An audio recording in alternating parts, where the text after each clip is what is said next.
Hello बच्चों, मैं देबाशीष गोस्वामी आपका स्वागत करता हूं एक वीडियो में जहां पे मैं आपसे डिस्कस करूंगा कि क्या क्या चेंजेस आए हैं इकोनॉमिक्स में। ऐसी क्या बातें नई ऐड हुई हैं, क्या चीजें ऐसी ऐड हुई हैं बुक में जो कि अक्टूबर 2020 की बुक में आ गई हैं, जिसकी वजह से आपके एग्जाम में शायद कुछ एडिशनल क्वेश्चन आ जाए। लेकिन डरने की कोई बात तो है नहीं, क्योंकि जो वीडियो आपको अभी मिलेगा उस वीडियो में वो सारे चेंजेस कवर्ड होंगे। ठीक है, मैं ऐसा डिस्कस करूंगा जैसे आपको पूरा क्लैरिटी मिल जाए। साथ ही साथ डिस्कशन करते वक्त जो भी टॉपिक्स वहां पे कवर होंगे, जो भी टॉपिक के बारे में वो होगा, वो भी मैं आपको समझाते हुए जाऊंगा, जिसकी वजह से आपका काइंड ऑफ रिवीजन भी होता हुआ चलेगा। ठीक है, तो बिल्कुल डरने की बात नहीं है। एक एक वीडियो में मैं आपको पूरा का पूरा जो हमारा चेंजेस है, पूरा का पूरा जो भी नया या ऐड हुआ है या कुछ डिलीट हुआ है या कुछ चेंज हुआ है, मैं आपको सब बताने वाला हूँ। तो देखिए, चैप्टर नंबर 1 के यूनिट 1 और यूनिट 2 में अंदर कोई भी चेंज नहीं है, सिर्फ कुछ नए क्वेश्चंस ऐड हुए हैं। आप लोग के बुक में आप लोग देखेंगे अगर, तो 35 क्वेश्चंस हैं, यहाँ पे कुछ और क्वेश्चंस ऐड हुए हैं। ठीक है, तो क्वेश्चन नंबर 36 नया है, पढ़ते हैं क्या है। In economics the central economic problem mean. Central economic problem हमने तीन चीजें डिस्कस की थी। पहला, हमारा वॉन्ट्स अनलिमिटेड है। दूसरा, रिसोर्स हमारा लिमिटेड है। और तीसरा, रिसोर्स के ऑल्टरनेटिव यूज है। देखते हैं कौन सा ऑप्शन जो है सही बैठता है इसके हिसाब से। पहला ऑप्शन देखिए, output is restricted to limited availability of resource. यहाँ पे ये लिमिटेड रिसोर्सेस वाला पॉइंट बिल्कुल सही से पकड़ा है। ठीक है, तो ये बिल्कुल सही पॉइंट है। और number B, consumer do not have as much money as they would wish. यहाँ पे ये बात कर रहा है कि हमारे बॉन्ड्स जो है वो अनलिमिटेड है, लेकिन बॉन्ड में क्या सिर्फ मनी आता है प्यारे बच्चों? नहीं, बॉन्ड में सिर्फ मनी नहीं आता। यहाँ पे अगर मनी की जगह अगर ये कुछ और कहता तो सही रहता। ठीक है, तो ये पॉइंट गलत हो गया, क्योंकि ये मनी की बात कर रहा है, लेकिन हमारे बॉन्ड्स जो है वो हर अलग अलग टाइप के हैं। Point number C, there will always be certain level of unemployment. इसके बारे में तो कुछ कहा ही नहीं हमने तीनों पॉइंट में। चौथा, resource are not always allocated in an optimum way. बच्चों, ऑप्टिमम रिसोर्स एलोकेशन भी एक प्रॉब्लम है, लेकिन वो सेंट्रल इकोनॉमिक प्रॉब्लम नहीं है। तो इसका सही आंसर होगा आंसर ऑप्शन नंबर ए। ठीक है, तो या तो आप लोग वीडियो को देख रहे हैं तो वीडियो में जो क्वेश्चन आपको दिख रहा है, या तो उस क्वेश्चन को आप लोग कॉपी में नोट डाउन करते जाइए, या तो आप लोग नए पीडीएफ को डाउनलोड कर लीजिए। अगर आप मुझे कहेंगे, मैसेज करेंगे, तो मैं आपको पीडीएफ भेज भी दूंगा, कोई दिक्कत नहीं है। ठीक है, या तो आप पीडीएफ नया डाउनलोड कर लीजिए, या तो साथ ही साथ जैसे मैं बोल रहा हूँ आप कॉपी में नोट डाउन करते जाइए। क्वेश्चन नंबर 37, स्केर्सिटी डेफिनेशन हम जानते हैं किसने दिया था? लॉर्ड रॉबिन्स ने। चार डेफिनेशन हमने पढ़े हैं, कौन कौन से? वेल्थ डेफिनेशन, सबसे पहला डेफिनेशन वही था एडम स्मिथ का। फिर वेलफेयर डेफिनेशन एल्फ्रेड मार्शल का। इसके बाद स्केर्सिटी डेफिनेशन आया लॉर्ड रॉबिन्स का। और आखिरी डेफिनेशन, ग्रोथ डेफिनेशन था P A Samuelson, Paul A Samuelson का। Question number 38, the definition science which deals with wealth of nation. अभी अभी मैंने बात की कि वेल्थ डेफिनेशन किसने दिया था बच्चों? Adam Smith. ठीक है, तो इसका आंसर होगा C, Adam Smith. Question number 39, which of the following is not one of the features of capitalist economy. हम जानते हैं कैपिटलिस्ट इकोनॉमी में हमेशा प्रॉफिट की बात होती है। पहला point, right of private property, ये तो बिल्कुल होता है। आप यहाँ पे अपनी प्रॉपर्टी, अपने रिसोर्स यहाँ पे ओन कर सकते हैं। सोशलिस्ट में आप कोई भी प्रॉपर्टी नहीं खरीद पाएंगे। मैंने आपको चाइना का एग्जांपल भी दिया था कि चाइना में आप जमीन नहीं खरीद सकते। Point number 2, freedom of choice by consumer, इसी को कहते हैं कंज्यूमर सोवरेनिटी बच्चों। कंज्यूमर सोवरेनिटी भी एक फीचर है कैपिटलिस्ट का। No profit no loss motive, मैंने आपको पहले ही बताया कि कैपिटलिस्ट इकोनॉमी किस पे फोकस करती है? प्रॉफिट पे। तो डेफिनेटली पॉइंट सी तो एकदम एकदम ज्यादा गलत है, डी पढ़ने की भी जरूरत नहीं है अब तो। Question number 40, there is need of economic study because, क्यों? पहला, रिसोर्स आर लिमिटेड, बिल्कुल सही बात है। बॉन्ड्स आर अनलिमिटेड, ये भी सही बात है। Resource are unlimited, resource unlimited नहीं होते हैं बच्चों। तो आंसर होगा D, both A and B.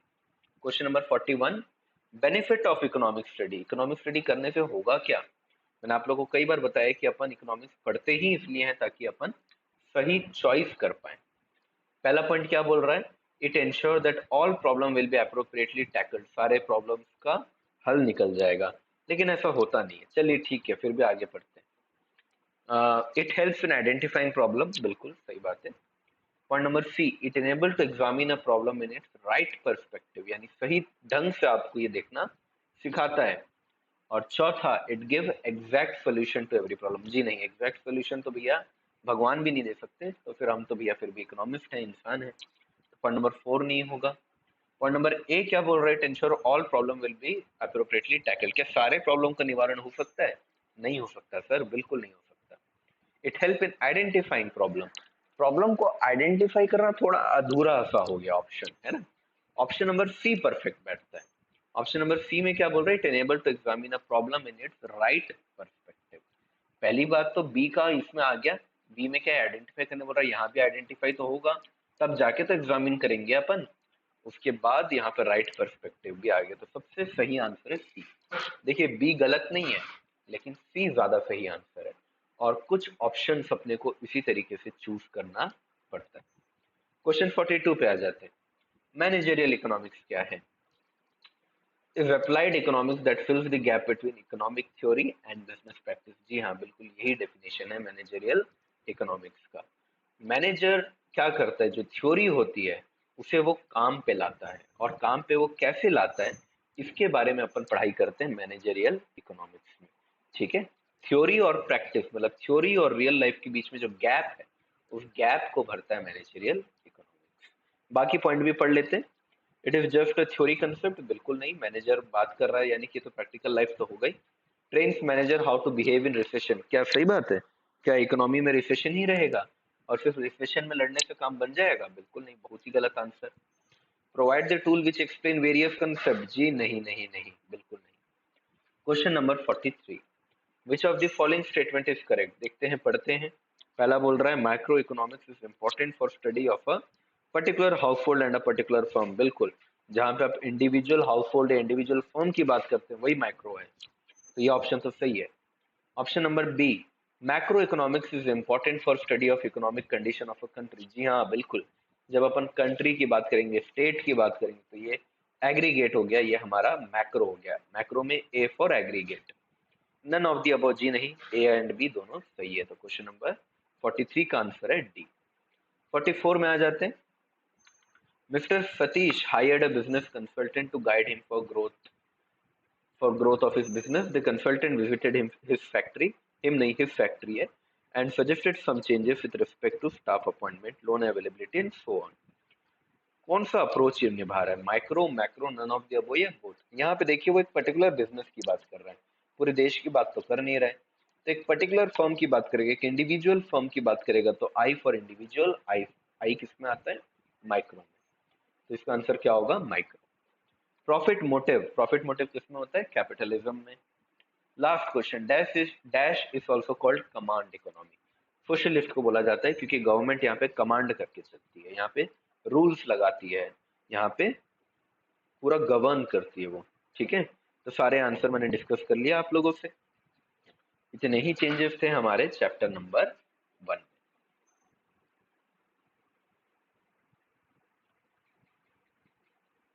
अब मेरे प्यारे बच्चों, सबसे ज्यादा जो चेंजेस किए हैं बुक ने, मेरे को ऐसा कहना चाहिए, जो चेंजेस हुए 90% जो चेंजेस हुए हैं, वो इसी चैप्टर से हुए हैं, चैप्टर नंबर 2 से। कहाँ कहाँ चेंजेस है मैं आपको बता देता हूँ। आप आ जाइए पेज नंबर सीधा 5 में। पेज नंबर 5 में, सॉरी 4 से शुरू करते हैं, माफ कीजिएगा। 4 में ये जो टॉपिक है, ये टॉपिक पहले डिस्पोजेबल इनकम के नाम से नहीं था, ये पहले सिर्फ इनकम ऑफ कंज्यूमर के नाम पे था। यहाँ पे मैं आप लोग को क्लास में भी ये चीज बताया था एक बार, कि इनकम हमारे लिए इंपॉर्टेंट नहीं है, हमारे लिए डिस्पोजेबल इनकम इंपॉर्टेंट है।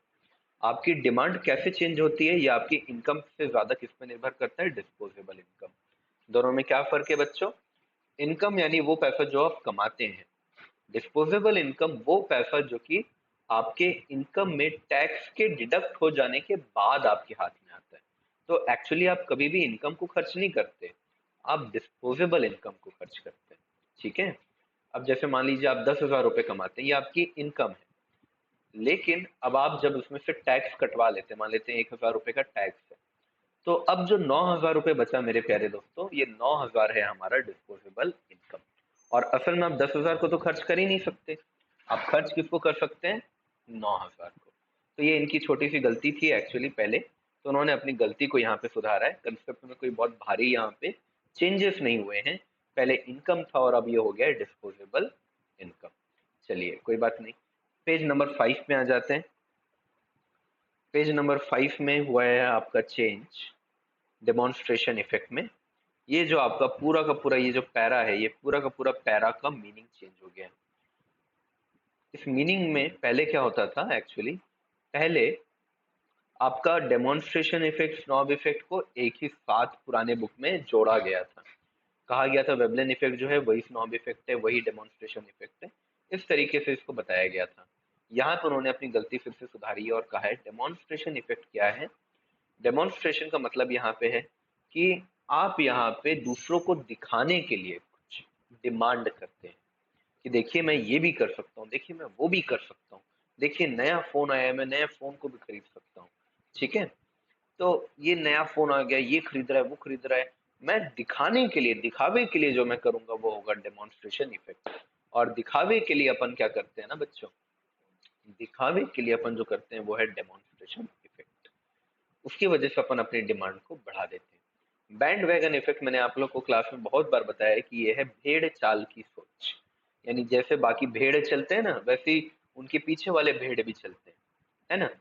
इसी तरीके से हम इंसान लोग भी क्या हैं कि अपन भी भेड़ों की तरह है। चार लोग अगर कोई कंजम्पशन करते हैं तो पांचवा इंसान भी वो कंजम्पशन करने निकल जाता है। ठीक है, इसी का ठीक उल्टा है आपका स्नॉब इफेक्ट। स्नॉब इफेक्ट यानी कि अरे यार सभी लोग यही कर रहे हैं तो चलो मैं कुछ हटके करता हूँ। वो एक ऐड आता है ना, जैसे आज कुछ तूफानी करते हैं, यानी कि कुछ अलग करना। आजकल की यूथ में ये जोश है कि हम 9 to 5 जॉब नहीं करेंगे, हम कुछ अलग करेंगे। इसी तरीके से अगर कोई चीज सारे लोग करते हैं तो कुछ लोग ऐसे भी होते हैं या कुछ डिमांड ऐसा भी इफेक्ट होता है कि यार सभी लोग कर रहे हैं, बहुत कॉमन हो गया है, ये नहीं करते, अपन कुछ हटके करते हैं। तो ये है हमारा स्नॉब इफेक्ट। वेबलन इफेक्ट मैंने आप लोग को बताया था, ये वैसा ही है जैसे पहले भी था कि जो चीजें आपके प्रिविलेज के साथ एसोसिएटेड होता है या शो ऑफ के साथ आपका एसोसिएटेड होता है, वो होता है आपका वेबलन इफेक्ट। ठीक है, जैसे महंगी गाड़ी, महंगे गहने, आईफोन 11 आपने लिया, ये सब आप क्यों करते हैं? क्योंकि आपकी प्रेस्टीज से जुड़ा होता है, ये आपके शो ऑफ से जुड़ा होता है। ठीक है, तो ये थोड़ा सा इन्होंने कंसेप्ट को इन्होंने चेंज किया। नया एक पॉइंट इन्होंने ऐड किया है पेज नंबर 6 में, जिसका नाम है point number A, government policy and regulation. Actually बच्चों ये जो नीचे आप लोग देख रहे हैं ना, apart from above factors such as weather condition blah blah, ये गवर्नमेंट पॉलिसी पहले इसी लाइन के अंदर हुआ करता था, उसको इन्होंने उठा के एक पूरा का पूरा टॉपिक बना दिया है। सही बात है, बनाना भी चाहिए था, क्योंकि हमारी डिमांड जो है पॉलिसी से बहुत इफेक्ट होती है। ठीक है, कैसे इफेक्ट होती है पढ़ते हैं। The government influence demand through it's taxation, purchase, expenditure and subsidy policy. For example, अगर वो टैक्स को बढ़ा दें तो क्या होगा बच्चों? सामान महंगा हो जाएगा, because tax is a part of cost.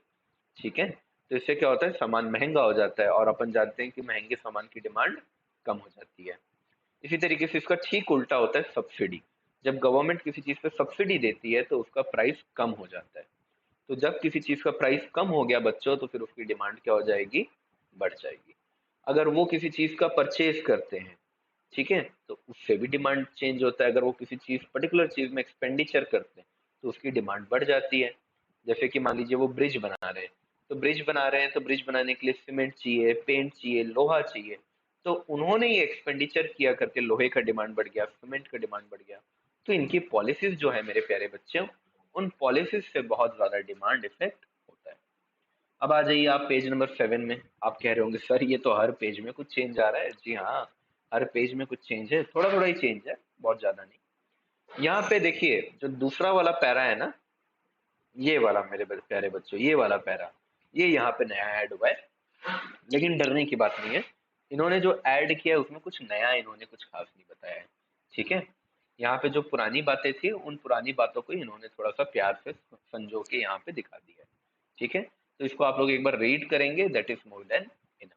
ठीक है, इसमें कुछ भी नया चेंज नहीं हुआ है, कुछ नया ऐसा नहीं है जो आ गया हो। जो भी नई बातें आई हैं मैं आपको समझाते हुए चल रहा हूँ। पेज नंबर 8 में कुछ नया ऐड नहीं हुआ है, यहाँ पे एक चीज चेंज हुई है।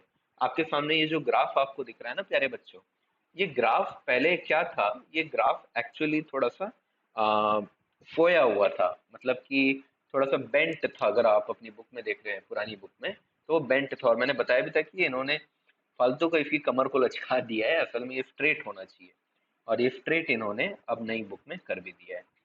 पेज नंबर 10 में आ जाते हैं।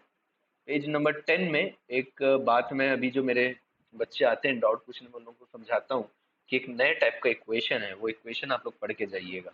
और ये इक्वेशन इन्होंने बुक में भी डाल दिया, ये इन्होंने बहुत अच्छा काम किया, क्योंकि ये क्वेश्चन एक्चुअली एग्जाम में आता था, बट इस चीज को इन्होंने अच्छे से हाईलाइट नहीं किया था। तो अब अच्छे से हाईलाइट इन्होंने कर दिया, तो ये थोड़ा अच्छा हो गया। ज्यादा आपको समझने की जरूरत नहीं है, बस आप ये समझिए फिलहाल के लिए कि यहाँ पे आपको इस तरीके का एक इक्वेशन दे देगा, जैसे Q is equal to 100 minus 2P, और साथ ही साथ ऐसे ही इक्वेशन में ना वो आपको प्राइस की एक वैल्यू देगा, और फिर वो आपसे पूछेगा कि आप बताइए डिमांड क्या है। ठीक है, आपको क्या करना है, आपको सिर्फ P की जगह उस वैल्यू को रखना है, और आपका Q का आंसर आ जाएगा। जैसे मैं आपको एक एग्जांपल देता हूँ, इसी इक्वेशन को उसने डाल दिया, Q is equal to 100 minus 2P, और P की उन्होंने प्यारे बच्चों वैल्यू दे दी 15। तो 2 इंटू 15 कितना हो जाएगा, 2 इंटू 15 हो जाएगा 30। तो 100 माइनस 30 आपका क्या होगा, 70। तो आपका demand at the price level of 15 कितना बन जाएगा, 70। बहुत आसान सा क्वेश्चन है, लेकिन ये इक्वेशन नया है तो आप देख के शायद डर सकते हैं, इसलिए मैंने यहाँ पे बता दिया। पेज नंबर 11 पे आ जाते हैं अब। पेज नंबर 11 में ना सब्सटीट्यूशन और इनकम इफेक्ट को इतना इन्होंने एक्सप्लेन नहीं किया था। नया कुछ नहीं है, अगेन सिर्फ एक्सप्लेनेशन इन्होंने थोड़ा सा बढ़ा दिया है। इसकी चिंता आपको करनी तो है नहीं, क्योंकि मैंने ऑलरेडी इसको बड़ा खोल के समझाया था अपने क्लास में, तो you don't have to worry about that. ये पॉइंट नंबर 2 जो आपको दिख रहा है, पॉइंट नंबर 2 में इन्होंने नाम कर दिया है utility maximising behaviour of consumer. ये आपका सिर्फ नाम चेंज हुआ है, पहले ये law of diminishing marginal utility करके था। तो आप देख के आप शायद सोचें कि ये कुछ नया आ गया, कुछ भी नया नहीं आया है। Law of diminishing marginal utility का इन्होंने सिर्फ नाम चेंज कर दिया। ठीक है, चलिए अब सीधा आप लोग आ जाइए पेज नंबर 16 में। पेज नंबर 16 में प्यारे बच्चों, इन्होंने ये जो टेबल आप लोग सामने देख रहे हैं, ये टेबल इन्होंने ऐड किया है, और बहुत अच्छा काम किया ये टेबल ऐड करके, कि डिमांड जो है वो राइट में जाएगा कि लेफ्ट में जाएगा। ये देखिए, अगर राइट में जाएगा तो क्यू जाएगा, और लेफ्ट में जाएगा तो वो क्यू जाएगा। दोनों के रीजंस जो हैं उन्होंने इस टेबल में सिखा दिया है, समझा दिया है। ठीक है, मेरी समरी बुक में आपको ये वाला टेबल पहले से ही मिल जाएगा। इन्होंने अच्छा किया, स्टडी मैट में भी डाल दिया। पेज नंबर 18 में आते हैं अब अपन। पेज नंबर 18 में इन्होंने दो bullet point, price elasticity of demand में ये दो छोटे से बुलेट पॉइंट इन्होंने ऐड किए हैं। क्या है बुलेट पॉइंट में, the concept of price elasticity of demand is important for a firm for two reason, दो रीजन से। पहला point, knowledge of the nature and degree of price elasticity allows firm to predict the impact of price change on its sale। किस तरीके से price को change करने से मेरे सेल पे इम्पैक्ट पड़ेगा, ये समझने के लिए आपको पढ़ना चाहिए प्राइस इलास्टिसिटी ऑफ डिमांड। बिल्कुल सही बात है, अपन भी यही बात करते हैं। और दूसरा, price elasticity guide the firm's profit maximising price decision. कितने पे आपको प्रॉफिट होगा और कितने पे आपका लॉस होगा, कितना करेंगे तो प्रॉफिट, कितने प्राइस रखने से आपका प्रॉफिट बढ़ेगा और कितने प्राइस रखने से आपका प्रॉफिट गिरेगा, इसके बारे में भी बात करता है हमारा प्राइस इलास्टिसिटी ऑफ डिमांड। ठीक है, ये नया पॉइंट था इसलिए मैंने आपको थोड़ा समझा दिया। पेज नंबर 20 पे आते हैं। पेज नंबर 20 पे प्यारे सुंदर बच्चों, दो जो इलस्ट्रेशन है वो ऐड हो गए हैं, illustration number 3 and illustration number 4। ये दो इलस्ट्रेशन जो हैं ये आपके यहाँ पे ऐड हुए हैं। अच्छी बात है, इलस्ट्रेशन आप लोग खुद एक बार देख लीजिएगा। इलस्ट्रेशन ऐसा कुछ भी नहीं है जो आपको समझना है, पर अगर आपको इन केस नहीं समझ में आता है तो मुझे एक बार बस मैसेज कर देना, मैं आपको पर्सनली समझा दूंगा। ठीक है, तो ऐसा सोचना मत कि सर ने नहीं बताया है तो पता नहीं क्या हो गया। ये दो इलस्ट्रेशन ऐड हुआ है, ये दो इससे ज्यादा इलस्ट्रेशन और इससे खतरनाक इलस्ट्रेशन हमने क्लास में किया हुआ है।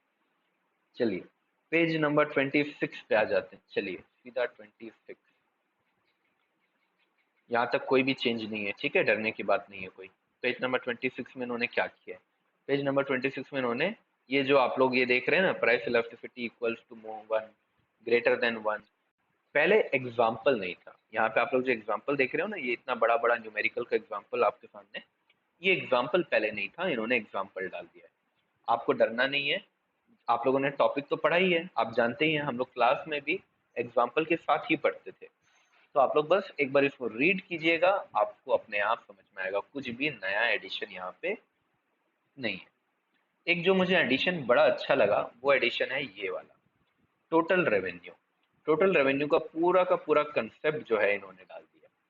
पहले क्या होता था कि टोटल रेवेन्यू डिमांड में नहीं था, तो अपन को रेवेन्यू चैप्टर में पढ़ना पड़ता था, उसके बाद फिर से डिमांड में जाके मिला के अपन को मार्केट चैप्टर में पढ़ना पड़ता था। अब ये वाला प्रॉब्लम खत्म। ठीक है, टोटल रेवेन्यू का कंसेप्ट भी डिमांड में डाल दिया है। टोटल रेवेन्यू क्या होता है? Price into quantity. ये आपके आउटपुट मेथड में भी बड़ा काम आता है। ठीक है, तो उस तरीके से भी ये काफी अच्छा है। टोटल रेवेन्यू से क्या होगा बेसिकली? ठीक है, यहाँ पे इसका प्राइस इफेक्ट और क्वांटिटी इफेक्ट आप लोग को दिया हुआ है। प्राइस इफेक्ट में क्या बोल रहा है? After a price increase each unit sold sells at a higher price. Obviously price बढ़ेगा तो हर यूनिट ज्यादा दाम पे बिकेगा, which tends to lower the, sorry, which tends to raise the revenue. Price बढ़ेगा, ऑब्वियसली पी इंटू क्यू है, तो अगर पी बढ़ गया तो टीआर कैसे नहीं बढ़ेगा। और after a price increase, quantity में क्या बोल रहा है? After a price increase fewer units are sold, लेकिन क्वांटिटी पे असर क्या पड़ता है? क्वांटिटी कम हो जाता है, which tends to lower the revenue. अब देखिए प्राइस बढ़ गया तो इसने टीआर को बढ़ा दिया, लेकिन प्राइस के बढ़ने से क्यू जो है वो तो कम होगा, डिमांड तो कम होगा, इसकी वजह से टीआर कम हो गया। अब ये दोनों क्या कहना चाह रहा है? कहना ये चाह रहा है कि प्राइस में मान लीजिए 5% से प्राइस अपन ने बढ़ाया, लेकिन क्वांटिटी अब गिरेगी। 5% हमने प्राइस बढ़ाया है तो हमारा लॉ ऑफ डिमांड क्या बोलता है? प्राइस बढ़ेगा, डिमांड गिरेगा। तो 5% अपन ने प्राइस को बढ़ा दिया, तो टीआर भी 5% से बढ़ना चाहिए कायदे से। लेकिन क्वांटिटी कैसे भूल सकते हैं आप? क्वांटिटी मान लेते 3% से गिर गया। क्वांटिटी कितने से गिर गया? 3% से। तो प्राइस बढ़ा 5 से, क्वांटिटी गिरा 3 से। मान लेते हैं प्राइस और क्वांटिटी की वैल्यू यहाँ पे सेम है, 100 तो 5% से ये बढ़ा और ये 3% से गिरा, तो आपका नेट इफेक्ट टोटल रेवेन्यू पे करीब करीब 2% के आसपास का आएगा। ये 2% क्या आएगा? पॉजिटिव। क्यों? क्योंकि प्राइस बढ़ता है तो टीआर भी बढ़ता है। समझ में आया बच्चों? ठीक है, मुझे लगता है कि आपको समझ में आ गया होगा। नहीं समझ में आने से जरूर मुझे कांटेक्ट कीजिएगा। इजी है, समझ में आ गया होगा। ये देखिए, ये टेबल बड़ा इंपॉर्टेंट है, इस टेबल को आप लोग इंपॉर्टेंट मार्क कर लीजिए। मुझे पूरी उम्मीद है कि ये एग्जाम में आएगा। ठीक है, एकदम आएगा ही आएगा, पक्का। पेज नंबर 29 पे आ जाते हैं। एक नया कंसेप्ट ऐड हुआ है। पॉइंट नंबर 8 तक आपके में था ही, पॉइंट नंबर 9 यहाँ पे ऐड हो गया है। पॉइंट नंबर 9 क्या है? Minor complementary item. The demand for cheap complementary items to be use together with a costlier product will tend to have an inelastic demand. ये टॉपिक क्या है? टॉपिक है कि कौन से फैक्टर प्राइस इलास्टिसिटी और डिमांड पे किस तरीके से इफेक्ट डालते हैं। तो इन्होंने क्या बोला? Demand for cheap complementary item to be use together with a costlier item will tend to have an inelastic demand. कहने का मतलब ये है कि मान लीजिए जैसे आपने कोई बड़ी महंगी सी चीज खरीदी, जैसे टीवी आपने खरीदा। टीवी के साथ दुकान वाले ने आपको रिमोट गिफ्ट कर दिया। रिमोट कितने की आती है भैया? 150 रुपए की। चीपर प्रोडक्ट है। और टीवी कितने का आता है? 30,000, 35,000, 40,000। क्या एक बात बताइए, उस रिमोट के फ्री हो जाने से क्या आपका डिमांड चेंज हो जाएगा? आप एक की जगह दो टीवी ले आओगे, कह रहे वाह वाह, दो दो रिमोट आ गया, हाँ यही तो चाहिए था जीवन में। ऐसा तो नहीं होगा, है कि नहीं?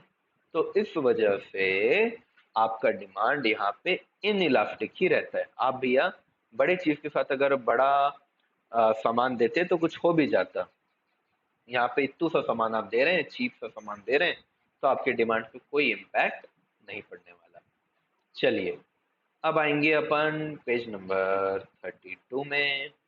और पेज नंबर 32 में कुछ खास नहीं, एक यहाँ पे इलस्ट्रेशन जो था इन्होंने ऐड कर दिया है। इनकम इलास्टिसिटी भी बच्चों अपन ने क्लास में किया हुआ है, तो आपको डर तो लगेगा नहीं, आई नो वेरी वेल। ठीक है, एक इलस्ट्रेशन इन्होंने ऐड किया है, देख लीजिए। उस इलस्ट्रेशन को आप लोग एक बार सॉल्व कर लीजिएगा। आईईडी और पीईडी में बेसिक डिफरेंस क्या है बच्चों? सॉल्व करने का तरीका तो पूरा सेम होता है।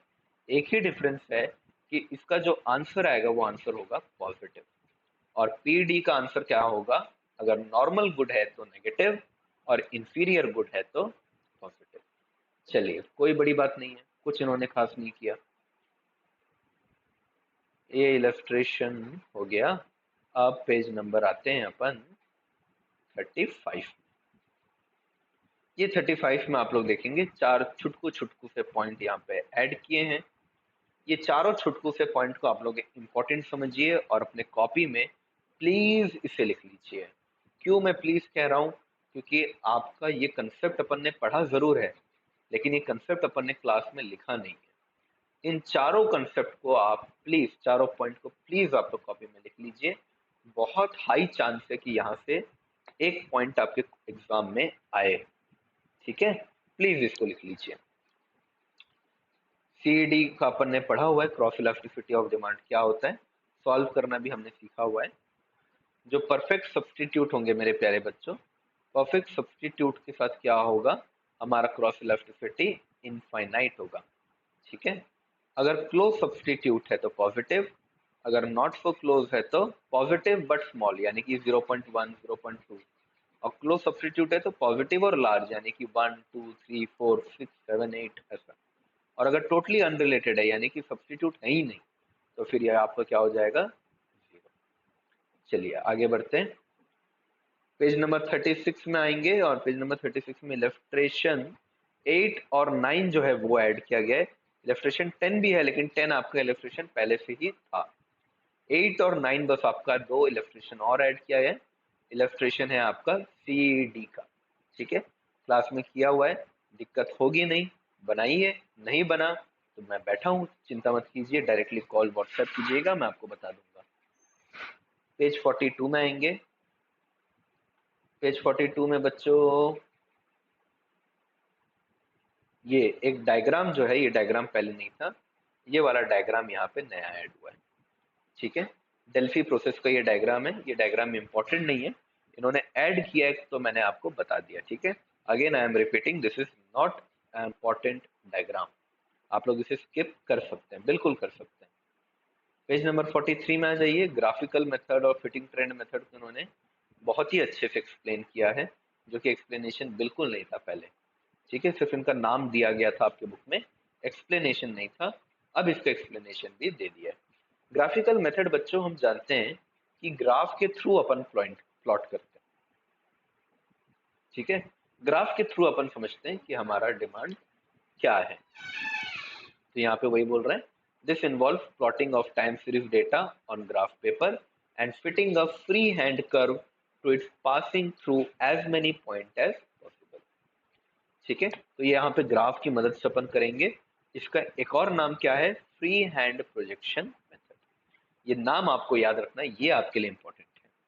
इसी तरीके से fitting trend equation, least square method को यहाँ पे इन्होंने एक्सप्लेन किया है। थोड़ा सा आप देख लीजिए, एक बार हल्का सा रीड कीजिए, हमारे डिफरेंसेस जो हैं वो क्या हैं, ऑब्जर्व्ड वैल्यू को कैसे मिनिमाइज किया जाए, ये सारे की बात करता है फिटिंग ट्रेंड इक्वेशन।